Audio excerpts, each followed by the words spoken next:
Guys, स्वागत है आप सबका आपके अपने यूट्यूब चैनल वंदना ट्रेनर में। और आज हम एक नया क्यू कार्ड करेंगे और वो क्यू कार्ड है describe a rule that is important in your school और एट वर्क।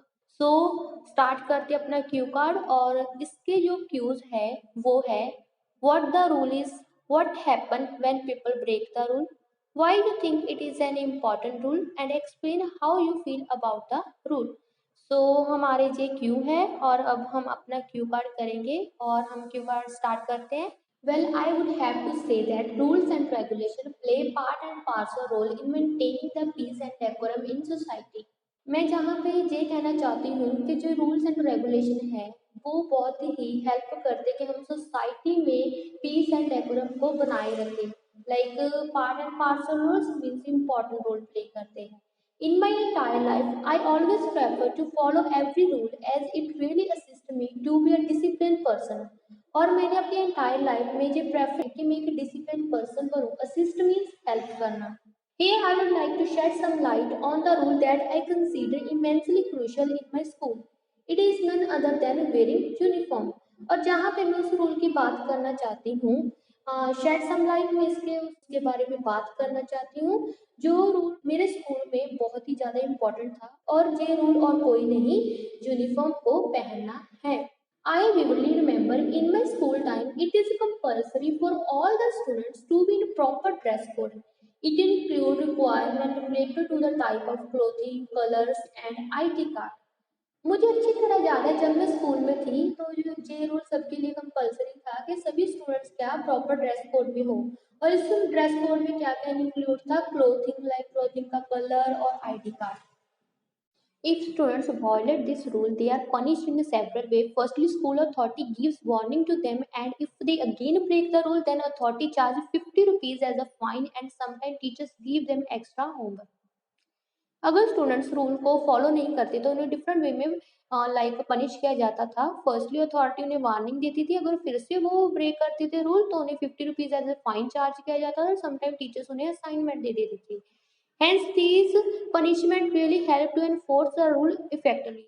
इसलिए ये जो पनिशमेंट थी बहुत ही ज़्यादा हेल्प करती थी कि रूल को अच्छी तरीके से एनफोर्स किया जा सके। एनफोर्स का मतलब होता है लागू करना और इफेक्टिवली मीन्स अच्छी तरह से। I suppose that this rule holds great significance in every individual's life. The prominent positive outcome is that it promotes the unity and equality among all the learners as they all are in the same dress code, which eliminates the social disparity. और मुझे लगता है कि ये जो rule है ये बहुत ही ज़्यादा इम्पोर्टेंट है हर एक इंडिविजुअल की लाइफ में। और जो इसका फर्स्ट जो पॉजिटिव आउटकम है जो ये है कि ये प्रमोट करता है यूनिटी और इक्वालिटी को हर एक लर्नर हर एक स्टूडेंट्स के बीच में।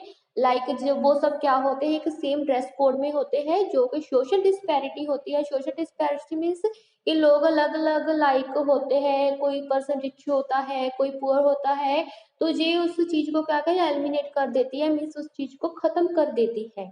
लाइक वो फिर ये नहीं सोचते कि लाइक उसके कपड़े अच्छे हैं मेरे नहीं है, तो इस चीज को ये क्या कर देती है एलिमिनेट कर देती है। Secondly, it helps to create learning environment within the organization. और इसके साथ ही ये ऑर्गेनाइजेशन में एक लर्निंग एनवायरनमेंट को क्रिएट करती है। Furthermore, it helps to create professional people in the society which is the need of an hour. और इसके साथ ही प्रोफेशनल पीपल को क्रिएट करती है सोसाइटी में जो कि इस टाइम की नीड है। Need of an hour means किस टाइम की जरूरत है। Because every organization always prefer to hire professional person, क्योंकि हर एक ऑर्गेनाइजेशन यही प्रेफर करती है कि वो एक प्रोफेशनल पर्सन को हायर करे। In my opinion, this rule is beneficial not only for the organization but also for individual. अगर मैं अपना ओपिनियन दूं, मुझे लगता है ये जो रूल है ये सिर्फ ऑर्गेनाइजेशन के लिए अच्छा नहीं है, बेनिफिशियल नहीं है, बट इंडिविजुअल्स के लिए भी है। Because parents do not need to spend huge money on their children's clothing and they can invest this money on other thing. क्योंकि पेरेंट्स को जरूरत नहीं है कि वो जो ह्यूज मनी है, जो लाइक पैसा है जो अपने बच्चों की क्लोथिंग पे स्पेंड करे, वो ये पैसा किसी और चीजों पे इन्वेस्ट कर सकती है।